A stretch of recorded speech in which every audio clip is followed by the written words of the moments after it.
હું તો બોલીશમાં અહેવાલ પ્રસારિત કર્યા બાદ ખનીજ માફિયાઓ સામે કાર્યવાહી કરવામાં આવી।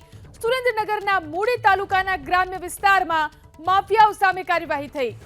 સરા અને ગઢડા ગામની સીમમાંથી ખનીજ ચોરી કરતા ડમ્પરો સામે કાર્યવાહી કરવામાં આવી। સફેદ માટીનું ખનન કરતા 9 ડમ્પરો સહિતનો મુદ્દામાલ જપ્ત કરાયો। હું તો બોલીશના અહેવાલ બાદ ખનીજ વિભાગ અહીં કાર્યવાહી કરવા મજબૂર બન્યું।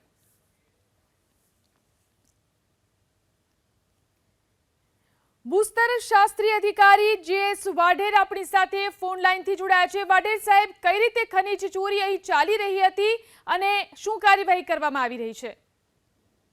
મૂળી તાલુકાના ગઢડા ગામમાં વહેલી સવારે સફેદ માટી વ્હાઇટ ક્લેના ખનન સબબ 9 ડમ્પર જપ્ત કર્યા છે અમારી ટીમે અને સીઝ કરીને આગળની કાર્યવાહી ચાલુમાં છે। કેટલા સમયથી અહીં ખનીજ ચોરી થઈ રહી હતી?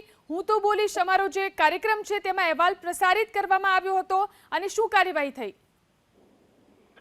નહીં, ગઈકાલે જ ફરિયાદ મળી હતી, એના આધારે કાર્યવાહી થઈ છે। કેટલા સમયથી આ ખનીજ ચોરી થઈ રહી હતી એ વિશે કોઈ જાણકારી? નહીં, જેનું ફીટ મેઝરમેન્ટ કરીને આગળની કાર્યવાહી કરવામાં આવે છે ખાડાનું।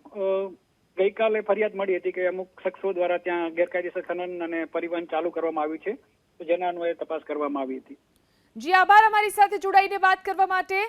અમારા સંવાદદાતા જિગ્નેશ પણ આપણી સાથે ફોન લાઈનથી જોડાયા છે। જિગ્નેશ, જે રીતે ખનીજ માફિયાઓ સામે કાર્યવાહી થઈ રહી છે, કેટલા મોટા પાયે અહીં ખનીજ ચોરી થઈ રહી હતી, કેટલા સમયથી થઈ રહી હતી અને શું કાર્યવાહી?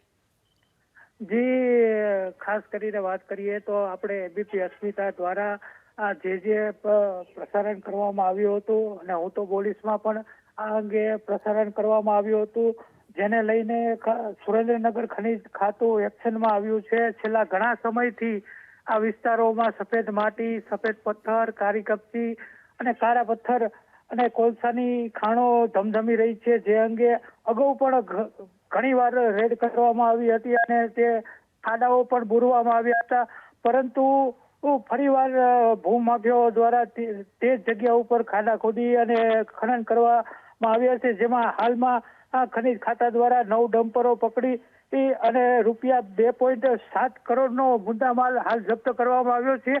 આ અંગે ખનીજ ખાતા દ્વારા માપણીની કાર્યવાહી હાથ ધરવામાં આવી છે। તે કાર્યવાહી પૂર્ણ થયા બાદ જ ખબર પડશે કે કેટલા કરોડ રૂપિયાની ખનીજની ચોરી થઈ છે। જી આભાર તમામ જાણકારી આપવા માટે।